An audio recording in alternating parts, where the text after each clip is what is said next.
എടപ്പാൾ വട്ടംകുളം പെരിയപുറം ഭഗവതി ക്ഷേത്രത്തിലെ പ്രതിഷ്ഠാദിന ഭാഗമായി ഞായറാഴ്ച സോപാന സംഗീതം നടക്കും. സോപാനം സ്കൂൾ ഓഫ് പഞ്ചവാദ്യത്തിന്റെ നേതൃത്വത്തിൽ 51 പേരുടെ സോപാന സംഗീതമാണ് നടക്കുക.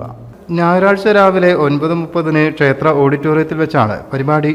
കേരള സംഗീത നാടക അക്കാദമി ചെയർമാൻ മട്ടന്നൂർ ശങ്കരൻകുട്ടി മാരാർ ഉദ്ഘാടനം ചെയ്യും. അഡ്വക്കേറ്റ് രാജേഷ് തലക്കശ്ശേരി മുഖ്യപ്രഭാഷണം നടത്തും.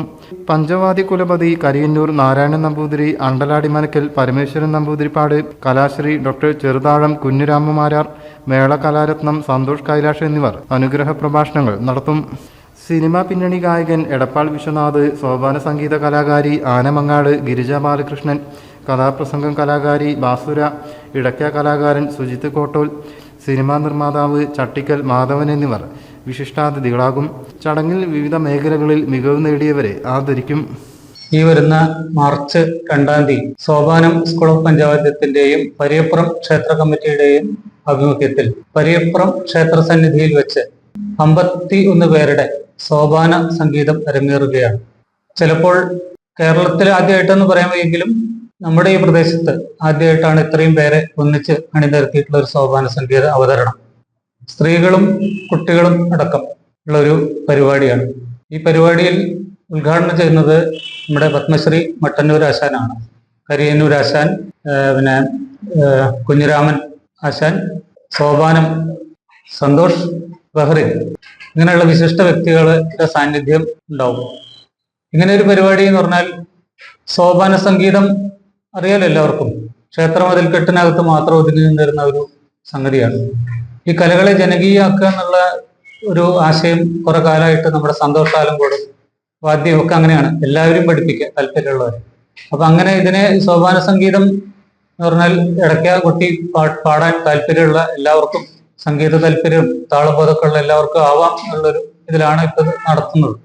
അപ്പൊ എന്തായാലും ഇപ്പൊ പ്രായഭേദ ജാതി ഭേദങ്ങളൊന്നുമില്ലാതെ, ലിംഗഭേദങ്ങളൊന്നുമില്ലാതെ എല്ലാവരും ഈ രംഗത്തേക്ക്, കലാരംഗത്തേക്ക് വരുന്നുണ്ട്.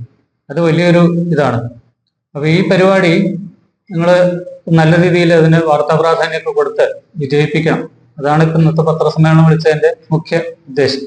ശ്രീ പരിയപ്പുറം ഭഗവതി ക്ഷേത്രത്തിലെ ആലങ്കോട് സന്തോഷിന്റെ നേതൃത്വത്തിൽ ഒരുപാട് കലാകാരന്മാരെ വളർത്തിയെടുക്കുക എന്ന ദൗത്യത്തോടു കൂടി അദ്ദേഹം തന്നെ മുൻകൈ എടുത്ത് പ്രവർത്തിക്കുന്ന ഒരു സംഘടനയാണ്. ഇതിൽ നേരത്തെ തിരുമേനി പറഞ്ഞമായി തന്നെ ഇതിൽ ജാതിയോ മതമോ ഒന്നും നോക്കാതെ എല്ലാ വിഭാഗക്കാർക്കും അവരുടെ കഴിവുകൾ തെളിയിപ്പിക്കാനുള്ള ഒരു വേദിയായിട്ടാണ്. അത് വരും തലമുറകൾക്ക് ഒരു പ്രചോദനമായി തീരും. പണ്ട് കാലത്ത് അങ്ങനെ അല്ലായിരുന്നു. പണ്ട് കാലത്ത് ചില വ്യക്തികളുടെ മാത്രം കുത്തകയായിരുന്നു. ഇന്ന് അതിന് മാറ്റം വരുത്താൻ ഇദ്ദേഹത്തിന്റെ നേതൃത്വത്തിൽ അതും തന്നെ 15 വർഷമായി പരിയപ്പുറം ഭഗവതി ക്ഷേത്രത്തിൽ തുടക്കം കുറിക്കുകയാണ്. അപ്പൊ നമുക്കതിൽ പറയാനുള്ളത് എന്താ വെച്ചാൽ, നമുക്ക് ലോകത്തിന് തന്നെ മാതൃകയാണ്. കാരണം 51 കലാകാരന്മാരെ, അത് ഈ കൊച്ചു കേരളത്തില് മലപ്പുറം ജില്ലയിൽ ആദ്യമായിട്ട് 51 കലാകാരന്മാരെ നിരത്തിക്കൊണ്ട് അവരുടെ കഴിവ് അത് ലോകത്തിന് തന്നെ, നമ്മൾക്ക് തന്നെ ഒരു മാതൃകയാണ്. മാത്രമല്ല ഇന്നത്തെ യുഗത്തിന് നമ്മളെ താളം തെറ്റിയുള്ള ജീവിതമാണ് എന്നുള്ളത്. പക്ഷെ അതിനൊക്കെ മാറ്റം വരുത്തി കുട്ടികളിലേക്കൊക്കെ താളവും മേളവും ഒക്കെ വരുമ്പോൾ അവരുടെ മനസ്സിനെ നിയന്ത്രിച്ചിട്ട് വരുന്ന തലമുറകൾക്ക് അത് പ്രചോദനമായി തീർക്കുകയാണ്. അതുമായി ബന്ധപ്പെട്ട് ക്ഷേത്രത്തിന്റെ അന്ന് 2 വളരെ ആഘോഷത്തോടു കൂടി എല്ലാ ഭക്തജനങ്ങൾക്കും വളരെ നല്ല രീതിയിലുള്ള ഒരു അന്നദാനം നടത്തുന്നുണ്ട്. അതിനുപരിയായിട്ട് ലോകത്തിന് കേരളത്തിന് പ്രസിദ്ധമായ മട്ടന്നൂർ അദ്ദേഹമാണ് ഈ കർമ്മം ഉദ്ഘാടനം ചെയ്യുന്നത്. അപ്പൊ എല്ലാവരും ഇതിന് സഹകരിക്കണമെന്നാണ് എനിക്ക് അഭ്യർത്ഥിക്കുന്നത്. സംഘാടക സമിതി chairman Kurungattumana Vasudevan Namboothiri, general convener Vijayan Pariyappuram, Bhaskaran Vattamkulam, Sopanam school of Panchavadyam director Santhosh Alankode എന്നിവർ വാർത്താ സമ്മേളനത്തിൽ പങ്കെടുത്തു.